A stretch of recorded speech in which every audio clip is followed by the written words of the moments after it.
Ethan has a quirk. Every time we share intimacy, he takes a private photo of me.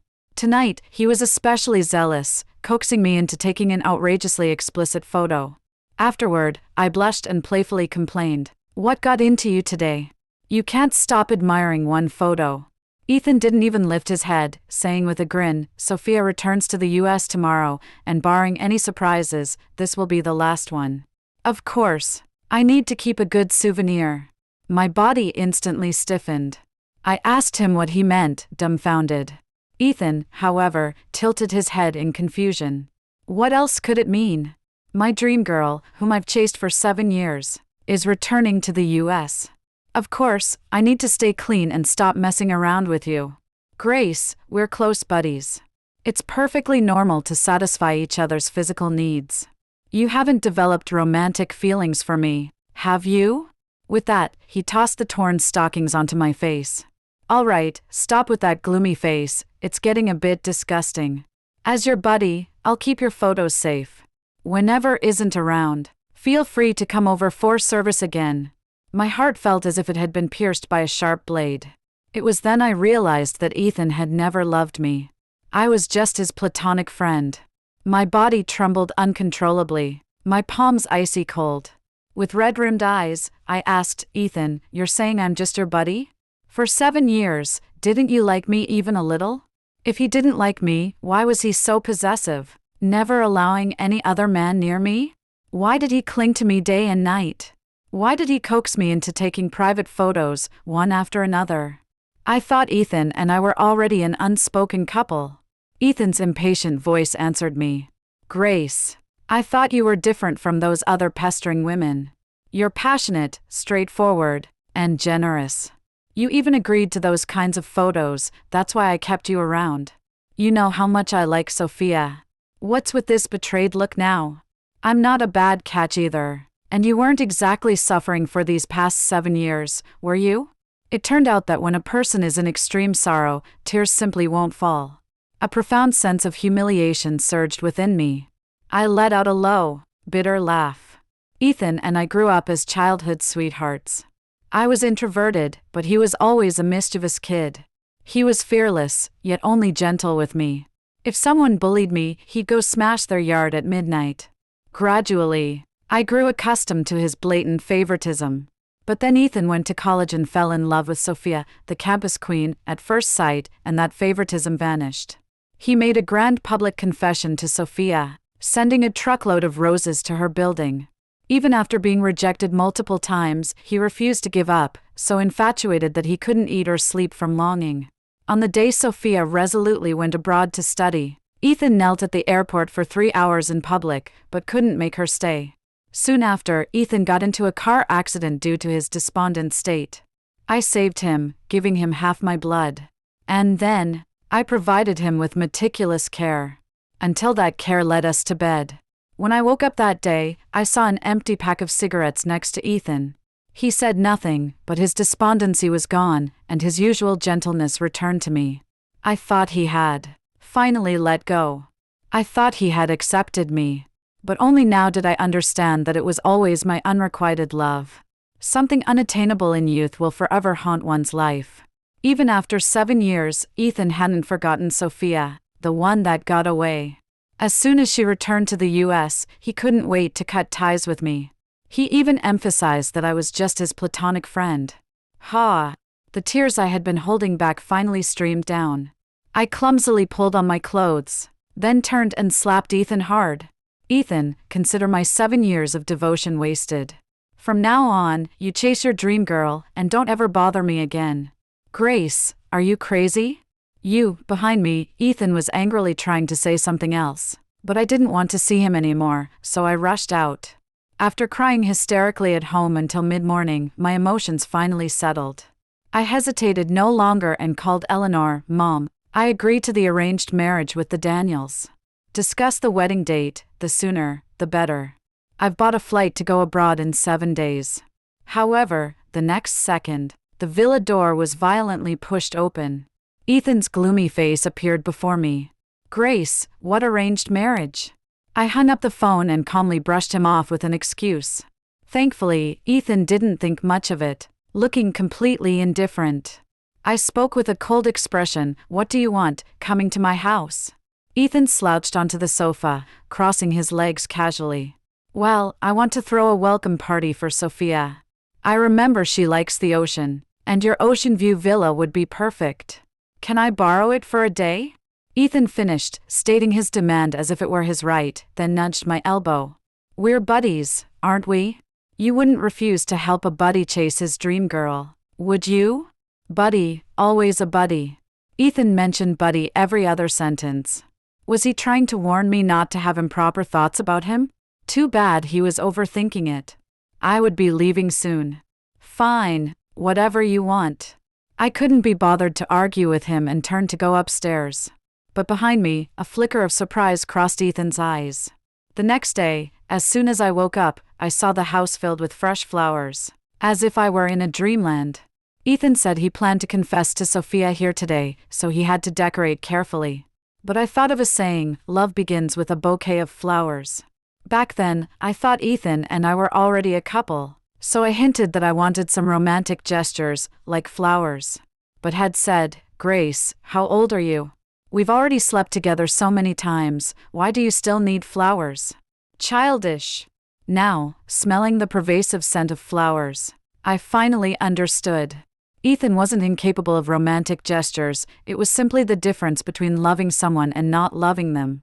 2 hours later, the welcome party began. Our mutual friends, along with Sophia, all arrived. After 7 years, her every gesture remained elegant and graceful. Ethan's gaze seemed glued to her, continuously finding topics to chat about. Finally, someone couldn't help but ask, confused, Mr. Ethan, weren't you already with Grace? Ethan's expression changed, and he immediately retorted sharply, what are you saying? Grace and I have pure friendship, we're close buddies, all right? Don't spread rumors. Besides, I like sweet, soft-skinned girls like Sophia. Grace has a long, thick, centipede-like scar on her right hip. It's hideous. How could I possibly like her? My breath hitched, and my fingernails dug into my palms. 5 years ago, Ethan drank too much, missing Sophia, and got into trouble with some thugs. At the critical moment, I stood in front of Ethan and took a knife for him. From then on, I had a deep scar on my right hip. At that time, Ethan's eyes were red as if they would bleed, and he swore to heaven that his life would be mine from then on. He would protect me for the rest of his life, ensuring I wouldn't suffer any grievances. But now, to distance himself from me in front of Sophia, he publicly exposed my wound. Ethan, how can you talk about Grace, a young woman, like that? As the atmosphere grew tense, Sophia spoke softly. Ethan immediately tisked. What young woman is Grace? She's tough-skinned, with a higher tolerance for stress than us guys. Don't worry, Sophia. We've known each other for so many years, don't I know her? Isn't that right, Grace? With that, Ethan pinched the soft flesh on my inner thigh in a spot no one could see, hinting for me to agree with him. Disgusted, I slapped his hand away and said coldly, Ethan, you must be joking, right? 7 years ago, you were thrown aside like a dog, and now, as soon as she's back, you're eagerly licking her boots again. You so easily forgot how desperate you were back then. When it comes to psychological resilience, who can compare to you? Silence fell over the entire room. Ethan's face quickly turned as black as coal, his knuckles cracking as he clenched his fists, then he snatched a wine bottle and smashed it on the floor. Grace! I glared back, refusing to back down. Seeing this, everyone quickly tried to smooth things over, suggesting a game of truth or dare to divert attention. As if to get back at me, whenever Ethan picked a suggestive dare, he would always choose Sophia. But if he picked a truth, I was always the subject. Who's the person I dislike most here? Of course, it's Grace, old enough to not be married yet, with no suitors. I thought her personality was decent, but then suddenly discovered she might have bipolar disorder. What if I married the person I dislike most? I'd rather die than marry Grace. Even if I did, I'd party every night, because facing someone I don't love every day would be torture. After all these years, have you ever had a physical arousal for Grace? At this, Ethan's face showed an expression of insult. No, who asked such a disgusting question? What's the difference between Grace and a man? Forget physical arousal, I find it repulsive just to touch her. I couldn't listen anymore, so I smashed a wine bottle too and excused myself to the restroom. Splashing cold water on my face, I realized I couldn't even feel sad anymore. More than that, it was disgust. After a long moment of calm, I pushed the door open to leave. But as I passed the balcony, I overheard Ethan talking to Mike. Ethan, you were too much earlier. After all, you've slept with Grace so many times. Do you really not have any feelings for her? Ethan lit a cigarette, annoyed. How many times do I have to emphasize it? I slept with Grace first, because she's obedient and lets me do whatever I want. Second, because she's free. Why refuse a free ride, understand? I truly only see her as a buddy, not a hint of romantic feeling. My steps, which were about to leave, froze. My already battered heart was once again riddled with holes. I knew the truth already, but hearing Ethan's confession again still felt like a slow torture. Ethan. I suddenly spoke, walking towards the balcony. Ethan froze, clearly not expecting my sudden appearance, and instinctively asked, You heard everything? I didn't respond. As the atmosphere grew increasingly strange, Mike quickly found an excuse to leave. Finally, Ethan broke the silence. He playfully crushed out his cigarette and walked towards me. What, are you mad? There's no need, Grace. Everything I just said was the truth. What happens in bed is consensual, isn't it? If you didn't agree, I couldn't force you. All right, stop with the gloomy face, you make it seem like I bullied you. With that, he pinched my chin, actually moving to kiss me. I reacted instinctively, pushing him away, then slapped him hard. Don't touch me. You disgust me. Ethan was about to get angry, but froze when he saw my red-rimmed eyes. Ethan, yes, I admit, I like you. But that doesn't mean you can wantonly trample on my genuine feelings. I'm not a tool for your pleasure to be used as you please. If you didn't like me, you could have just said so. I, Grace, am not one to pester. From now on, I wish you and Sophia a happy life together, and please, don't ever bother me again. With that, I turned and left without looking back. In the living room, I heard Sophia's delicate laughter, surrounded by everyone, but seemed deaf to it, only staring blankly at my retreating back. For some reason, he felt a pang of panic, as if something very, very important was about to be lost. However, Ethan ultimately didn't overthink it. He sneered and walked towards Sophia. He knew Grace's personality. In a few days, she'd be begging him for forgiveness. After the welcome party, I called for cleaners to tidy up the mess. That night, I sank exhausted onto the sofa, but Sophia suddenly sent me a message and a video. Grace, Ethan seems to be drunk. I clicked on the video and saw Ethan shirtless, murmuring Sophia's name drunkenly. He repeated it over and over, begging her not to leave. I instinctively tightened my grip on my phone, but a moment later, I unfriended Sophia. After all, she would just be an unimportant person from now on. However, I never expected. When I woke up the next day, I found my private photos had been posted online. #Eris's private exposed, so in private? All those photos Ethan had personally taken were brazenly exposed for everyone to see. My social media was instantly flooded with insults. Countless strangers direct messaging me, asking how much for a night. My vision blurred, blood rushed to my head, and I almost collapsed onto the floor. How could this happen? Those photos, absolutely only Ethan had seen them. He had promised and guaranteed he would maintain my privacy. He coaxed and persuaded patiently for a month before I agreed to take them. Why were they now posted online? In a fit of rage, I didn't care about anything else, stomping on the gas and speeding to Ethan's house. But the one who opened the door was Sophia, dressed only in pajamas. Seeing me, her expression was very odd, looking like she wanted to say something but couldn't. Grace, while I respect personal preferences, you're really a bit too. After all, you're Ethan's friend. You should really watch your reputation. Sophia's manipulative remarks infuriated me to the point of speechlessness. Just then, Ethan walked over. I immediately yelled at him, Ethan, what's going on with those photos? Didn't you promise me you'd never leak them? Ethan froze. What photos? Grace, what's with you, throwing a fit so early in the morning? Seeing him still playing dumb even now, I grew angrier and directly showed him the trending topic. Ethan's eyes widened instantly. How is this possible? Those photos, I always, before he could finish. Sophia accidentally broke a water glass. Her face was filled with hurt and disbelief. What do you mean? Ethan, Grace's photos, you took them? What exactly is your relationship with Grace?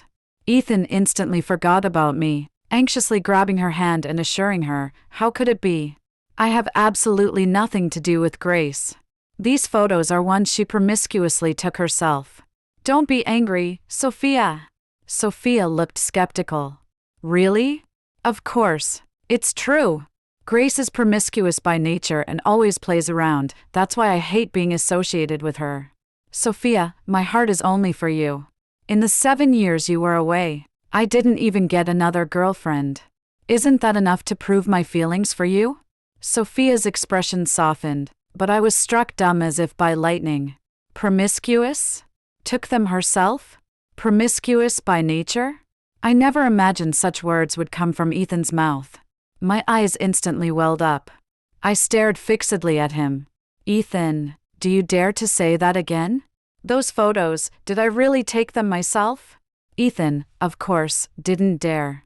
He turned his head away with a guilty conscience, saying in a scolding tone, enough, Grace, stop pestering me. It's really pointless. Pointless? I swayed, retreating several steps, then let out a bitter laugh. Like a madwoman, I grabbed Ethan's collar, demanding he admit it. Amidst the pushing and pulling, Sophia suddenly screamed and fell to the ground. Grace, why did you push me? When did I push? Before I could finish, a burning pain shot across my face. It was Ethan. He had slapped me. Enough. Grace, are you done or not? I froze. Ethan, who had slapped me, also froze. No, Grace, I didn't mean to, Ethan instinctively explained, then suddenly stopped. Because he saw me rip off the necklace I had worn for 10 years and throw it violently to the ground. It was his birthday gift to me. I wore it day and night, cherished it dearly, and never took it off. But now, the necklace was broken in two. Ethan, I'm tired. Let's just end it. With that, I turned and left. The expression on my face was one of unprecedented fatigue. I could vaguely hear Sophia asking Ethan if he wanted to go after me. Ethan said there was no need. This was all her own fault. It wouldn't be long before she came back to apologize on her own. Don't waste time on unimportant people. But was wrong. This time, I wasn't coming back. When I got home, my parents called. They asked me about the online photos, and I had to tell them the truth about my 7 years with Ethan. Richard immediately wanted to rush to the Chin family for an explanation, but I stopped him. Sweetie, don't be afraid.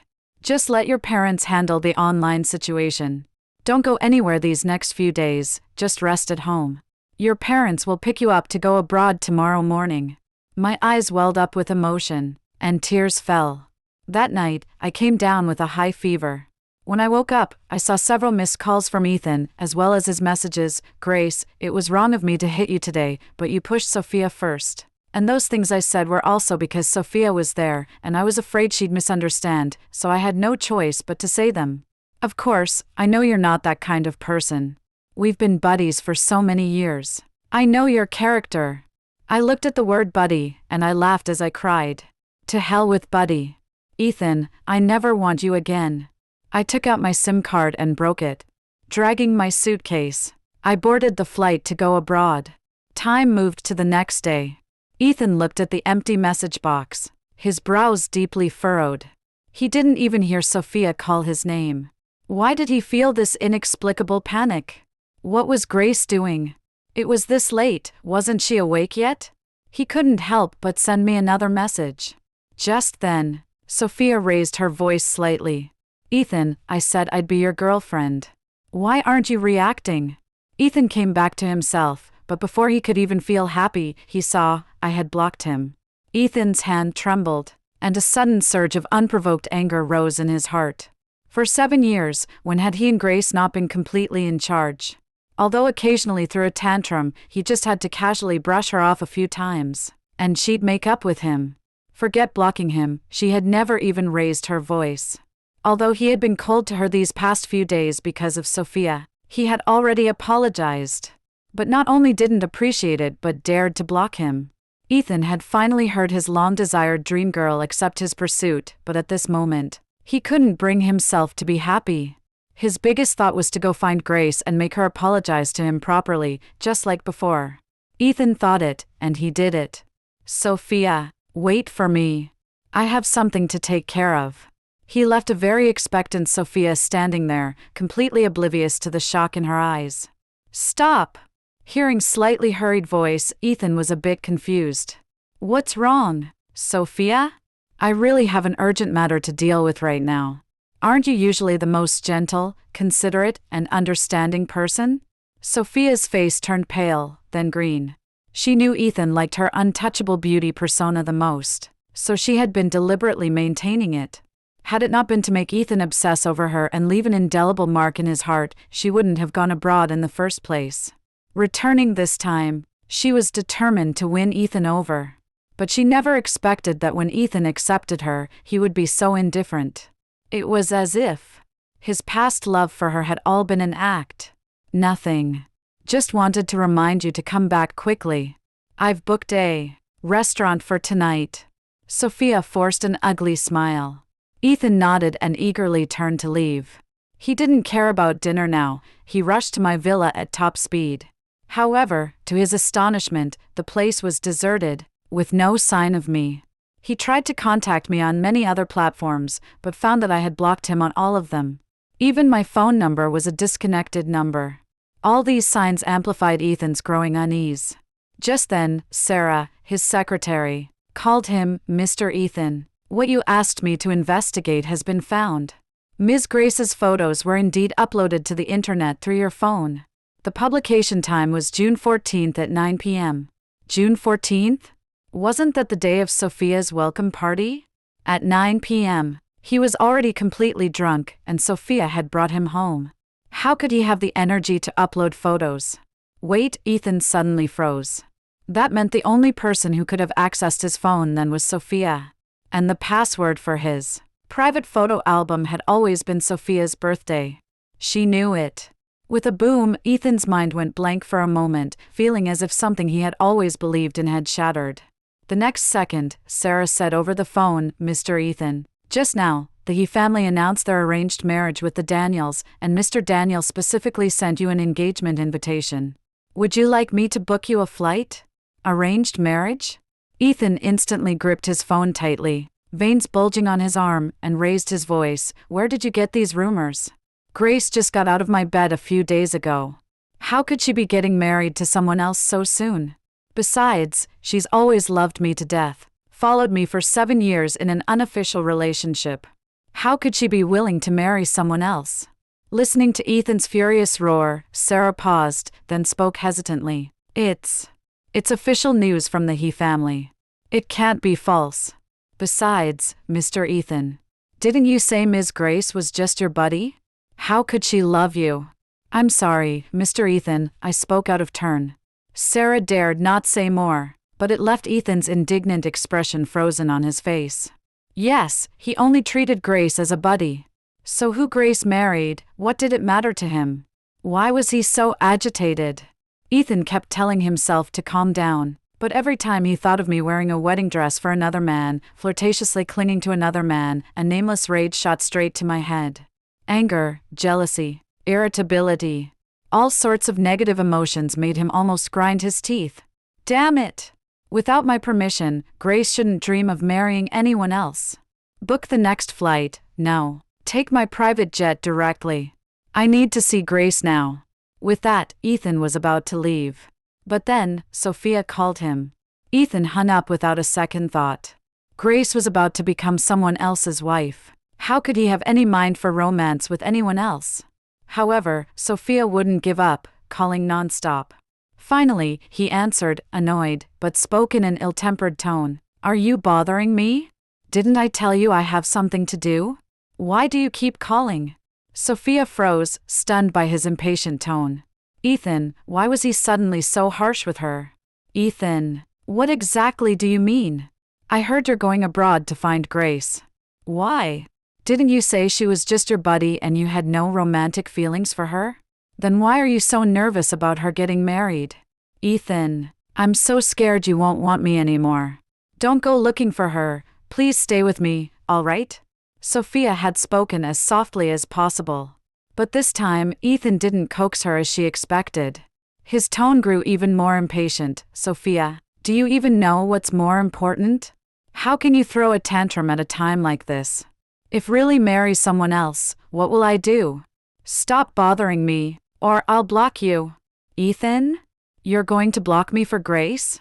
Sophia's face on the other end of the line turned deathly pale, even swaying unsteadily. She angrily smashed a vase and demanded, Ethan, what do you mean? What will you do? You're so nervous now, have you fallen in love with Grace? At these words, Ethan froze. He loved? Ethan's mind uncontrollably replayed the 7 years of moments between Grace and him. Actually, Grace wasn't tough-skinned at all, her skin was very soft and smooth. Otherwise, he, who had known so many women, wouldn't have been so obsessed. Whenever nestled in his arms, he always found her incredibly cute, even feeling an urge to protect her for life. Anne's personality wasn't that of a spoiled princess attitude at all, she was gentle, considerate, and knew all his preferences. Whatever he liked, no matter how rare, Grace would find for him. He remembered most clearly that he liked a limited edition collectible, and he had only casually mentioned it. Grace then made a long journey overseas, persuaded patiently for 3 days, and bought it for him. He had complained then about not seeing Grace for 3 days, but she wasn't annoyed at all. The moment she handed him the collectible figurine with a smile, he even felt it was worth dying for her. But it was precisely because Grace was too good. It led him to believe that no matter how outrageous he was, Grace would never leave him. Sophia, to him, was something unattainable in youth, the one that got away, an obsession. As for how much he truly liked Sophia, it wasn't certain. After all, it had been 7 years since they last met, even the deepest affection should have faded. He just wanted to fulfill a youthful dream, nothing more. He never considered completely losing Grace. And he absolutely couldn't lose Grace. Taking a deep breath, Ethan said softly yet firmly, Yes, I've fallen in love with Grace. He loved her bright and elegant demeanor, her gentle and considerate nature, her delicate and adorable ways. He loved all of her. He had been wrong before, hurting Grace. But they shouldn't, and couldn't, end like this.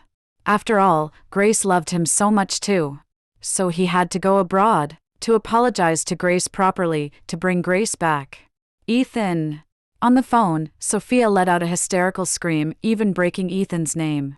She no longer had any of her former elegance. Ethan, are you out of your mind? You should only love me. Only me. What love spell did that bitch Grace put on you? Ethan's gaze turned sharp. Sophia, shut up. Grace is not someone you can insult.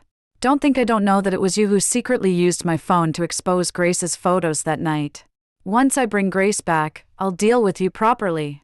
With that, Ethan decisively hung up the phone. He turned and boarded the flight to go abroad. Grace, wait for me. France. I tried my best to ignore the scorching gaze fixed on me, but because it was so intense, I couldn't help but speak. Mr. Daniel, is there something on my face? Why do you keep staring at me? Mr. Daniel chuckled, My apologies, Ms. Grace. You're simply too charming, I couldn't help but look a little longer. I was speechless, not understanding why the dignified heir of the Lou, a true aristocrat among noble families, was acting like he'd never seen a woman. I didn't seem to know him before? Oh, sweetie, it's wonderful how enthusiastic Daniel is about you. You two are getting married soon, so it's good to cultivate your feelings before the wedding. Eleanor's eyes curved in a smile, discreetly nudging me towards Daniel. Soon after, she left to give Daniel and me some private space. The atmosphere became silent for a moment. I cleared my throat. Mr. Daniel, you know the situation in our circles. Let's not talk about vague things like feelings. Business interests always come first. After marriage, I won't interfere with your personal life, as long as you don't blatantly bring other women home. I won't meddle. Of course, you should do the same and not interfere with my privacy. What I can guarantee is that the collaboration between the Daniels and the He's will never change. I thought I had stated my intentions clearly and concisely, and Mr. Daniel should be quite pleased. But his face suddenly turned pale, and he looked somewhat wronged. Ms. Grace, in your heart, is our marriage so worthless? I'm going to be your legally wedded husband. No, your openly acknowledged husband.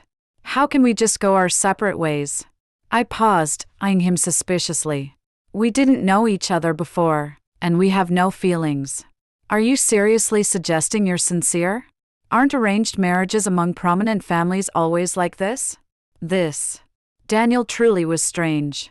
Mr. Daniel hesitated, and the wronged look on his handsome face, comparable to a top celebrity, intensified. Ms. Grace, I've waited a full 7 years for this marriage. What? Before I could finish, suddenly, the villa door was heavily pushed open. A gloomy yet urgent voice called out, Grace, you're not allowed to marry him. Ethan? I raised an eyebrow in surprise. At this moment, shouldn't he be fawning over Sophia? What did he mean by chasing me all the way to France? Ethan's eyes were red. His gaze lingered on Mr. Daniel, clearly flashing with jealousy. He's your arranged marriage partner? Don't be ridiculous. How many times have you even met before talking about marriage? Grace, I'm the person who understands you best in the world, and the one who loves you most. You'll only be happy if you marry me. Come on, return to the US with me. We can talk about our relationship slowly. I thought Ethan might possibly be crazy. What love? When had something like that ever existed between us? Forcibly pulling away from Ethan's hand, my tone was filled with impatience. Why is the He family's security so useless now, letting just anyone in? Ethan, you're the one being ridiculous. My marriage has already been settled by our elders and cannot be changed. What do you mean by coming here with these inexplicable words? Ethan paused, as if making a firm decision, and said resolutely, I'm sorry, Grace. I apologize for the harm I caused you. I really did think that I only had platonic friendship for you, and that Sophia was the one I liked. But when I heard you were going to marry someone else, I was driven crazy with jealousy. It was only then that I realized you were the one I loved all along. Sophia was just an obsession. Grace, you can punish me however you want, but please, forgive me and come back with me. I promise to make it up to you and be with you properly. After finished these heartfelt words, he looked at my eyes expectantly. I, however, was somewhat stunned and didn't respond immediately. Was what Ethan just said a confession? Perhaps, after all, he said he loved me. But this phrase, which I had longed for 7 years, now stirred no ripple in my heart. The who would be heartbroken and sad over Ethan had long since died. After letting go of everything from the past, looking back, I only felt it wasn't worth it. I thought he was nothing special after all. I couldn't even understand why I had been so foolish back then. For 7 years, without even a single I like you, how could I not have noticed Ethan's avoidance? But I had simply been deceiving myself all along. I couldn't bear to let go of the sunk cost of my efforts, nor was I willing to let this relationship end without resolution. So I kept telling myself that Ethan was sincere. He just didn't know how to express it. But it wasn't until I saw his blatant favoritism towards Sophia with my own eyes that I could no longer even deceive myself. True love should be passionate, bold, and eager to be declared to the entire world. Not speaking up simply means not loving. Ethan, no one will wait for you in the same place forever. Under his expectant gaze, I spoke softly, just as I had every time I gently comforted him in the past. Yet my words sent a chill through him. I don't love you anymore. In fact, I detest you. Please don't disturb my life again. My wedding is in a month. We've been buddies. You're welcome to attend. Chapter 9 Buddies. What a wonderful way to put it. Ethan froze as if struck by lightning, all color suddenly draining from his face. The 2 words he had constantly warned me against now pierced his heart like a sharp blade. He felt a sharp pain in his throat, almost choked. No, it's not like that. Grace, we're not buddies. We're lovers. I love you, and I'm the one you love most. We're not some damn buddies. I truly know I was wrong. I was despicable in the past, but now I genuinely love you. I really can't live without you, Grace. I'm begging you. Please come back with me, okay? Ethan was utterly humble, completely different from his former arrogant self. But seeing him desperately deny the buddies' relationship, I found it only laughable. Just a few days ago, I was the one who collapsed in despair because of those 2 words. Now, what goes around comes around, and it was his turn. Some people are truly amusing, they only learn to cherish something once they've lost it. If you don't leave, I'll call security. Ethan was about to say something else when Daniel, who had been watching for a long time, stepped in front of me. Ms. Grace doesn't welcome you, Mr. Ethan. It's pointless to pester her any further. Who do you think you are? This is between Grace and me, it's none of your business. The jealousy in Ethan's eyes almost spilled over. For so many years, he had never allowed any men near me. At the time, he'd only said it was for my safety, but in reality, he was just jealous, extremely jealous.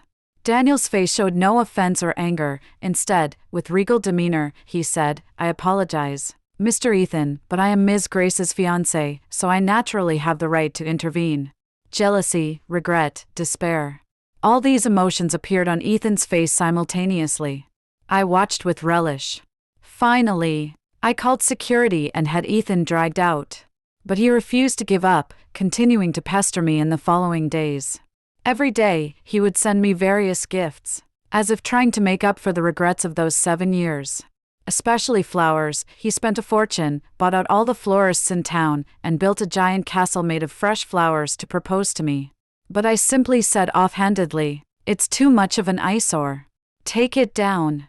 That day, I saw despair on Ethan's face. There was nothing I could do. Some people always seem to measure the depth of their love by the pain of loss. After that, Ethan didn't appear before me again. I heard he had returned to the US, and the first thing he did was send Sophia to prison for privacy violation and intentional dissemination of private information. Sophia's proudest academic achievement was utterly ruined just like that. I saw Ethan again at my wedding. He came after all. Just as I thought he was going to crash the wedding, he brazenly knelt before me. Grace, I'm sorry. I'm a jerk. I know that simply saying I'm sorry isn't enough to make up for the pain I caused you, but please believe me, I truly loved you and always have. I know I'm not worthy of you anymore, but I sincerely hope you find happiness. Grace, I won't disturb you again. Ethan looked at me one last time, then turned and left. His presence caused no ripple. It wasn't until my wedding night that I asked Daniel, so, why exactly do you like me? Daniel told me a story. Just like a cliched romance novel, while the main couple endures a tumultuous love, there's always a secret admirer by the heroine's side. Throughout all those years I pursued Ethan, Daniel was always watching me from afar. One sunny, utterly ordinary afternoon, he fell in love with me at first sight. From then on, he began a 7-year wait. Good thing reality isn't a novel. The heroine ended up with the secret admirer. Daniel finished dramatically, making me let out a chuckle. I knew my life was just beginning. Thank you for watching. If you liked this story, please like and share with friends. We also look forward to seeing your genuine thoughts in the comments section. Feel free to leave comments and interact. Don't forget to subscribe to our channel, New Stories Daily. See you next time.